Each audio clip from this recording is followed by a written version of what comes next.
नमस्कार, मैं हूं मेघा सिंह आपके साथ। मॉस्को में ईरान, रूस और चीन की बड़ी बैठक हो रही है, तो इस बैठक के क्या मायने हैं, इस पर चर्चा करने के लिए हमारे साथ मौजूद है मयंक।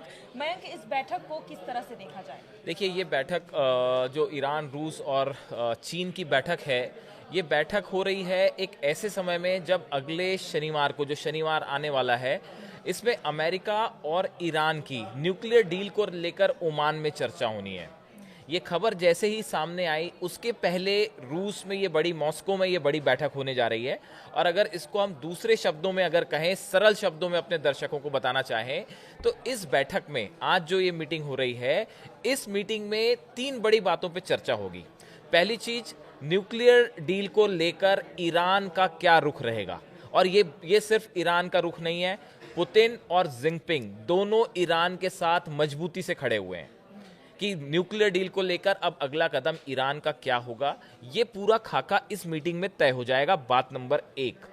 बात नंबर दो, अगर ये मीटिंग फेल हो जाती है और जैसा कि अमेरिका की तरफ से बार बार धमकी आ रही है कि ईरान पे हमला कर दिया जाएगा, ऐसी स्थिति में ईरान की तरफ से क्या रिप्लाई किया जाएगा। या हम ऐसा भी कह सकते हैं कि इस बैठक में ईरान की तरफ से रूस, ईरान और चीन तीनों मिलकर ये प्लान तय करेंगे कि अमेरिका को कैसे हराया जाए।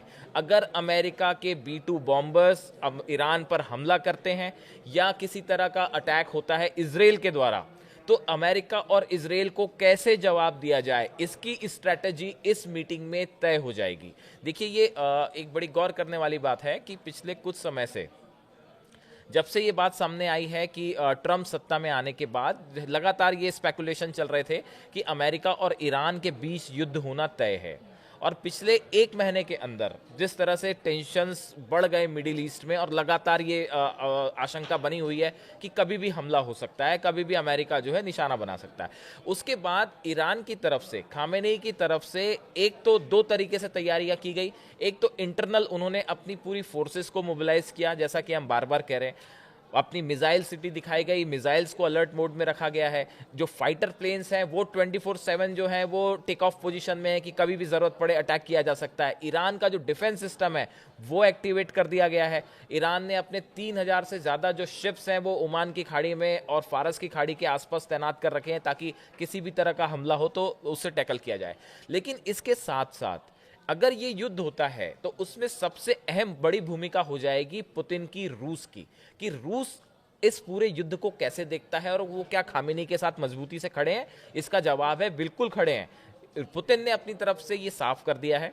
अभी उनका जो हाल ही का लेटेस्ट बयान आया है कि अगर किसी भी तरह का हमला ईरान पे होता है या ईरान के न्यूक्लियर साइट्स पे होता है तो इसके भयंकर परिणाम होंगे और हम जो है वो ईरान के साथ खड़े हुए हैं। ये बात रूस की तरफ से साफ कर दी गई है। वैसे ही चीन ने भी ये बात अपनी तरफ से पूरा समर्थन ईरान को दिया हुआ है कि अगर युद्ध की स्थिति बनती है तो उसको कैसे निपटना है। तो आपने जो शुरुआत की कि इस मीटिंग का, अगर इस मीटिंग के क्या मायने हैं, तो अगर स्ट्रैटेजिक रूप से देखा जाए तो इस मीटिंग में, आज की जो मीटिंग हो रही है, इसमें यह तय हो जाएगा कि अमेरिका को किस तरह से सैन्य रूप से जवाब देना है। ये पूरा खाका इस मीटिंग में आज तय होगा। अच्छा, इस मीटिंग में अगर फाइनेंशियली बात की जाए तो अमेरिका सबसे पहले सैंक्शंस लगाता है, तो अगर सैंक्शंस की बात की जाए तो क्या इस पे भी कैसे बात डील होगी, करना। कैसे हाँ डील हाँ, करना ये होगा, भी क्या बिल्कुल, रणनीति ये हो भी अच्छा सकती है? सवाल है आपका। देखिए इस मीटिंग में दो लेवल पे चर्चाएं हैं। एक तो हमने स्ट्रैटेजिक चर्चा की कि भाई अगर हमला होता है ईरान के ऊपर तो कैसे रूस मदद करेगा, कैसे हथियारों की सप्लाई होगी, या कैसे चीन मदद करेगा। ये एक प्लान हुआ, स्ट्रैटेजिक प्लान हुआ। दूसरी जो बड़ी चीज है कि देखिए अभी एक तो ट्रम्प टैरिफ के बीच में पूरी दुनिया में एक प्रकार का स्लो डाउन आया हुआ है। मंदी की आशंका जताई जा रही है कि कहीं इससे जो है पूरी दुनिया की अर्थव्यवस्था और ज्यादा प्रभावित ना हो।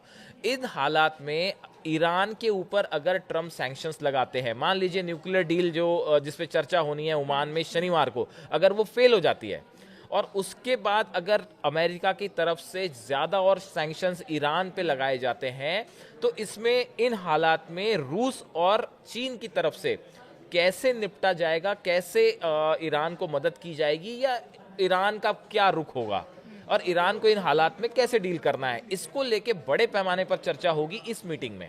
तो ये एक प्रकार से मिडिल ईस्ट में देखिए अमेरिका ने कुछ ऑयल कंपनीज जो चीन की हैं, जो कि ऑयल एक्सपोर्ट कर रही हैं ईरान से, उनके ऊपर बैन लगा दिया है।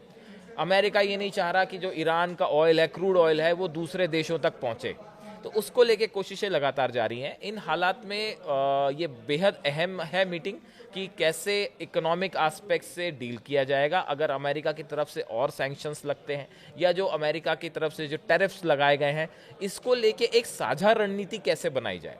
आप दूसरे शब्दों में ये कहें कि मिडिल ईस्ट में अब जो कुछ हो रहा है उसमें रूस, ईरान और चीन, ये तीनों बड़े प्लेयर हो गए हैं। ये तय कर रहे हैं कि कैसे अमेरिका की ना सिर्फ आक्रमण को कैसे काउंटर किया जाए, बल्कि उनकी इकोनॉमिक जो एक प्रकार का जो पॉलिसी है अमेरिका की, उससे कैसे निपटा जाए। तो ये बिल्कुल सही चीज़ है कि इस पे एक बड़े लेवल पे एक आर्थिक प्लानिंग जो है, इकोनॉमिक प्लानिंग, वो इस मीटिंग में तय होगी। जी बिल्कुल। अच्छा मयंक, अगर मान लो कि अमेरिका और ईरान के बीच में जंग होता है तो यहाँ पर रुख क्या रहेगा चीन और यहाँ पर रूस का? देखिए, अगर ये जो है सवाल ये है कि अगर ये जो मीटिंग होनी है शनिवार को, अगर ये फेल हो जाती है तो फिर क्या होगा? तो फिर क्या उसका नतीजा जंग होगा?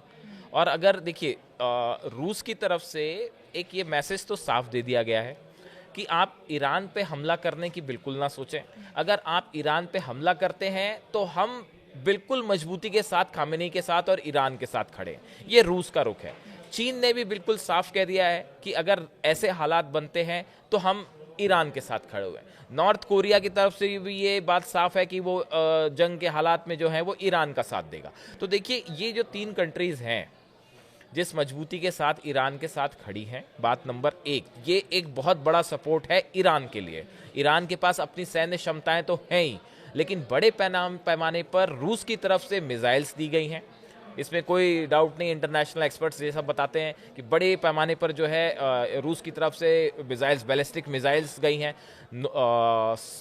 बताया ये भी जा रहा है कि कई ईरान के पास जो मिसाइल्स हैं उसकी टेक्नोलॉजी जो है वो नॉर्थ कोरिया के मिसाइल पे बेस्ड हैं। तो आप ये कह सकते हैं दूसरी भाषा में कि नॉर्थ कोरिया ने भी मिसाइल टेक्नोलॉजी जो है वो प्रोवाइड कर रखी है ईरान को। ऐसे ही चीन की तरफ से भी बड़े पैमाने पर ड्रोन्स और हथियार प्रोवाइड किए गए हैं ईरान को। तो ये तो एक स्ट्रैटेजिक पार्टनरशिप है। इसके अलावा देखिए, आसपास की 6 कंट्रीज हैं जो मुस्लिम कंट्रीज हैं, इस्लामिक कंट्रीज हैं, इनको ईरान की तरफ से ये कहा गया है, जॉर्डन हो गया या टर्की हो गया, ऐसे आसपास की जो जिनकी सीमाएं ईरान से लगी हुई है और जो मुस्लिम देश हैं, यूएई हो गया, इनको कहा गया है ईरान की तरफ से कि देखिए, अगर अमेरिका हम पे हमला करता है तो आप अपनी ज़मीन का इस्तेमाल मत होने दीजिएगा अमेरिका को। आप अमेरिका का साथ ना दें, वरना हम ये मान के चलेंगे कि आप भी हमारे खिलाफ जंग कर रहे हैं। ये ईरान की तरफ से ये एक प्रकार की चेतावनी दी गई है। ईरान की इस चेतावनी का मतलब ये माना जा रहा है कि ईरान, खामेनेई, IRGC जो वहाँ की फोर्स है, वो इस बात को लेके बिल्कुल तैयार है कि जंग होनी तय है। अगर अमेरिका उन शर्तों को, खामेनी ने साफ कर दिया ईरान ने कि हम आपके सामने झुकेंगे नहीं, हम अपनी ही शर्तों पे आपसे न्यूक्लियर डील करेंगे, तो पहला हित उसमें ईरान का होगा, हम आपके दबाव में नहीं आएंगे। और अगर ये डील नहीं होती है तो ये मान के चलिए कि फिर एक बड़ा युद्ध मिडिल ईस्ट में हो सकता है, जिसके लिए खामेनी भी तैयार है, पुतिन भी तैयार है और चीन भी तैयार है। और आज रात की जो ये बैठक है, ये जो बैठक हो रही है रूस में, मॉस्को में, इस पे पूरी दुनिया की नजरें टिकी हुई हैं। और अगले 2 दिन में इस बैठक में क्या निकल के आता है, कुछ चीज़ें कई बार बाहर आती भी हैं, नहीं भी आ पाती हैं, बट ये बैठक, इस पे पूरी दुनिया की नजरें टिकी हुई है। इस पे शायद ये डिसाइड हो जाएगा कि अब अमेरिका को लेकर ईरान का क्या रुख रहेगा। चलिए, हमारी भी नज़रें इस पे बनी हुई है कि इस बड़ी बैठक के बाद क्या निष्कर्ष निकल कर आता है कि अगर हमला होता है तो रूस और चीन का क्या रुख होता है और ईरान और अमेरिका के बीच में क्या कोई समझौता होगा या नहीं। आज के लिए बस इतना ही। बाकी की तमाम खबरों के लिए बने रहिए हमारे साथ। धन्यवाद।